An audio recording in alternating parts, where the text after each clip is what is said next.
Hey everybody, welcome back. So this is the first part of a three-part lecture on one-sample t-tests. And in this first part that you're watching now, we're going to do a quick refresher on how to do a one-sample z-test. And then in part two, we're going to do a one-sample t-test, and we're going to go into some detail about the meaning of effect size and why effect size is important, and how to compute an effect size and report it in APA style. And then in part three, we're going to go in a little bit more detail on one-sample t-tests, and we're going to examine a real-world use case where you aren't given the mean and the standard deviation of your sample. You just have raw data that you collected, and we're going to conduct a t-test using straight raw data. So, well, the way this is going to work is, so I'm here, right, and I'm going to kind of fade in and out. And over here are the PowerPoint slides. And then up here is kind of like our virtual whiteboard. And I'm going to use this to kind of do hand calculations and display tables, various information that we need during the lecture. So if you have any questions, don't hesitate to reach out. You should see that alongside this video, you also have access to the PowerPoint slides we use, to PDF versions of what we did on the whiteboard, as well as all of the tables that were used to solve problems. So, well, on that, I guess let's just dive right in and do a quick refresher on one-sample z-tests.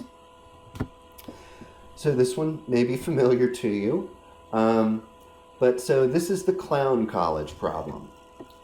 So let's just read the problem real quick.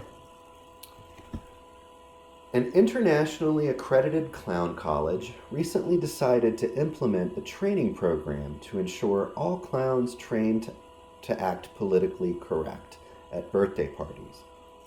However, the college directors were uncertain about how the new training might affect the comedic impact of clowns. It's a very important concern. The population of clowns from this college gets an average of 63 laughs at birthday parties and a standard deviation of 10. A sample of 15 clowns were chosen to go through the political correctness training and have the number of their laughs monitored at a subsequent birthday party.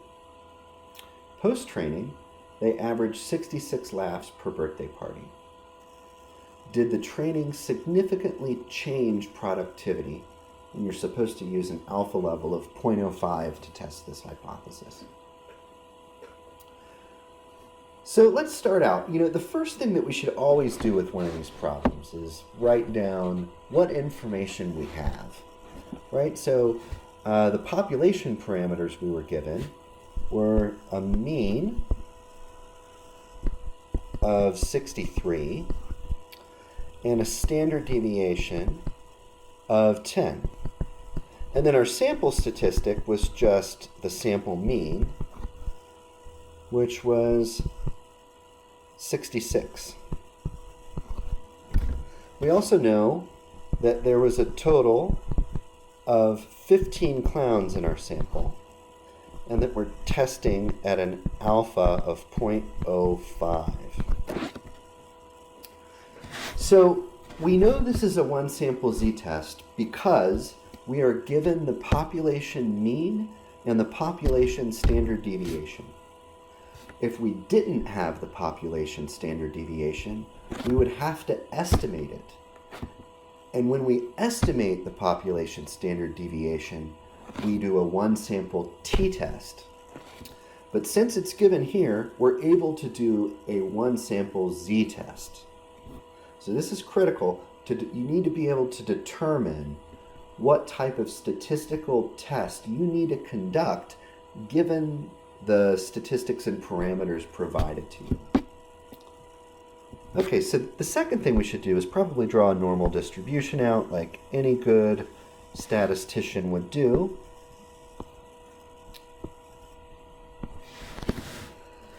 And so we need to know, is this going to be a directional or non-directional hypothesis? So let's look at the last sentence, right? So it asks, did the training significantly change productivity, assuming productivity is the number of laughs they get.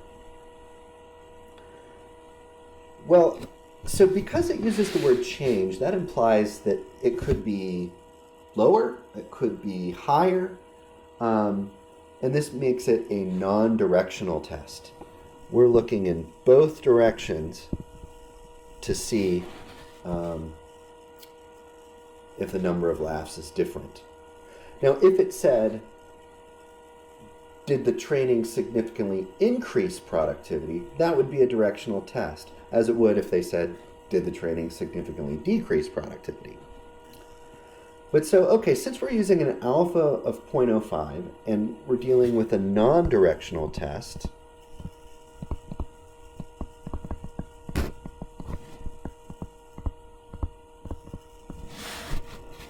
we know that the 0.05 applies to the whole curve.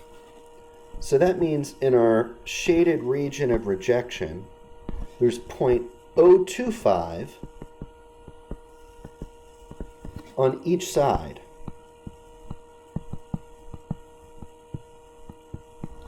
And what we need to do is we need to determine what is the z-score that divides off 0.025 in each tail.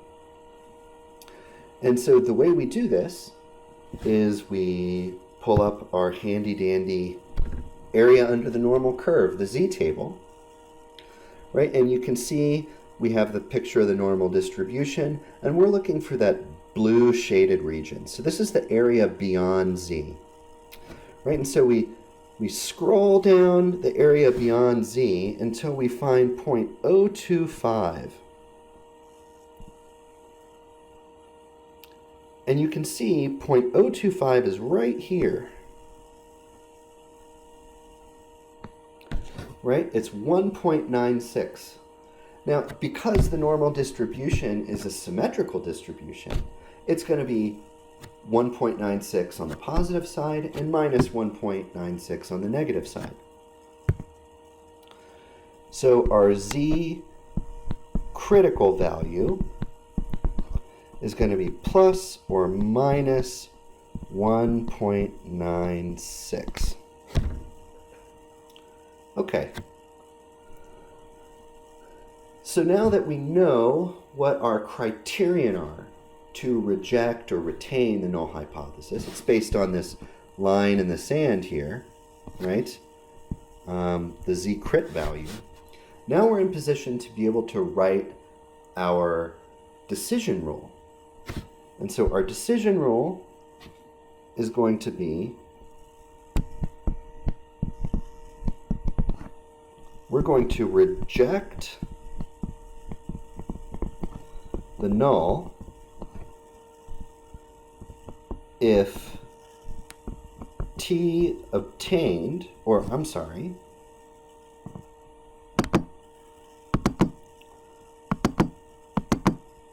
if z obtained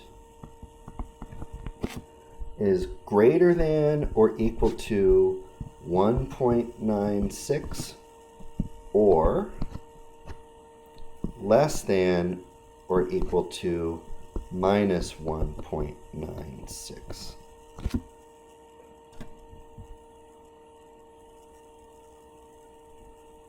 Okay.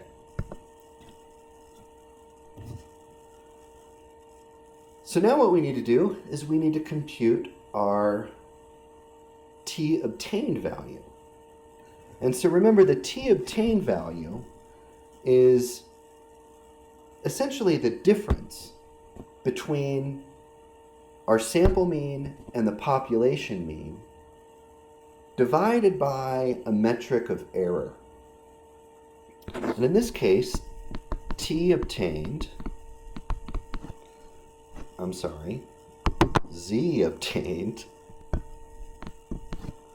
is equal to x bar minus mu over the standard deviation divided by the square root of n. And so we can just plug in here. So x bar is 66 minus 63 for mu divided by the population standard deviation divided by the square root of 15. So let's solve the denominator. So I'll pull up this calculator here. And we can say 10 divided by the square root of 15 is going to be 2.5819. Let's double check. Yep. And so it's going to be 3 over 2.5819.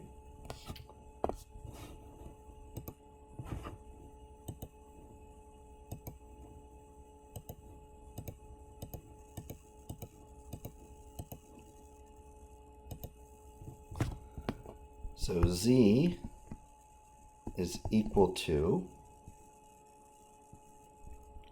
1.16.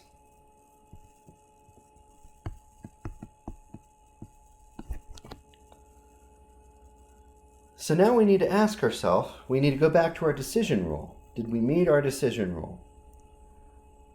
Is z obtained greater than 1.96? No. And it's not less than minus 1.96. So in other words, we fail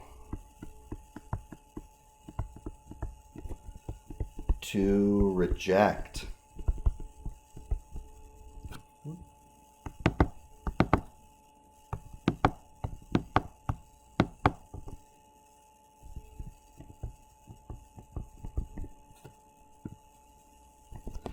So when we fail to reject the null hypothesis, it basically means we're not able to conclude that the training had any effect on the impact of the number of laughs the clowns got. So now we need to write this up in APA style.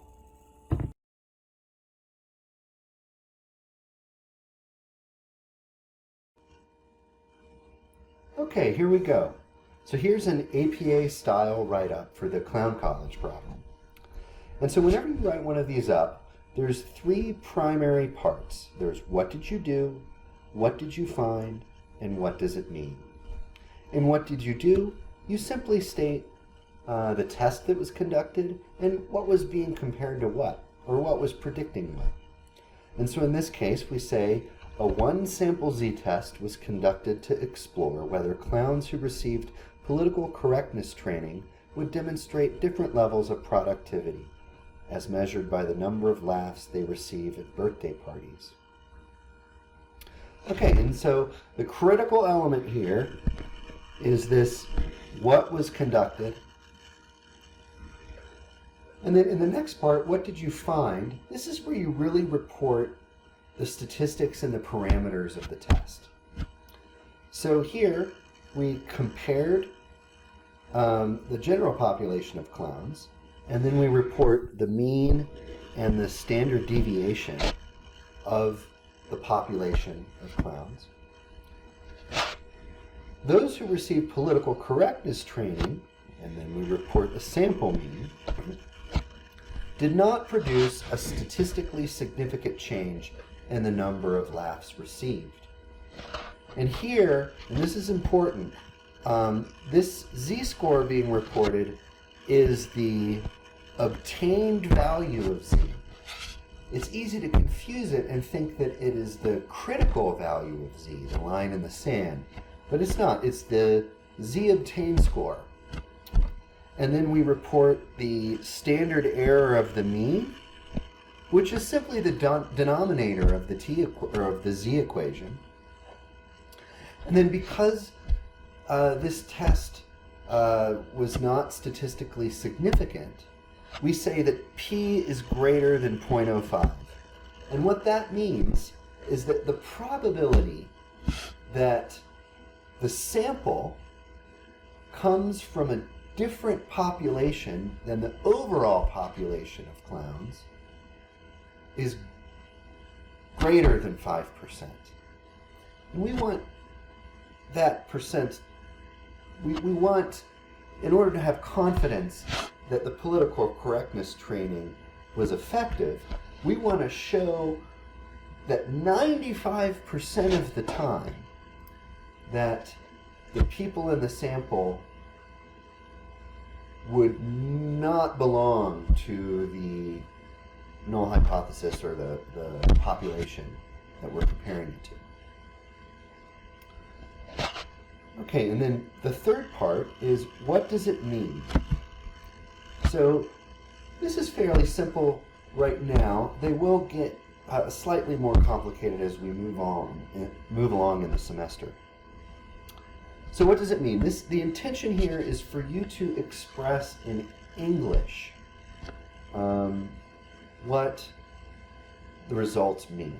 Right? And so here we say, this suggests that there is not sufficient evidence to conclude that political correctness training for clowns changes the number of laughs they receive at birthday parties.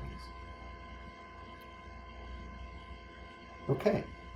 So now it's important here to mention that we can't say that the political correctness training doesn't work. All we can say, because we're testing whether or not we can falsify the null hypothesis, and we didn't. We can't really say anything about the alternative hypothesis, which is that, there was a difference. Right? So we don't know if the political correctness training worked or didn't work. We just know there's not sufficient evidence to say that it didn't work. Okay, so this should wrap up the first part of our one sample t-test lecture. I hope you enjoyed this review, and I look forward to providing you with part 2. Okay. Have a good one. Thanks for playing.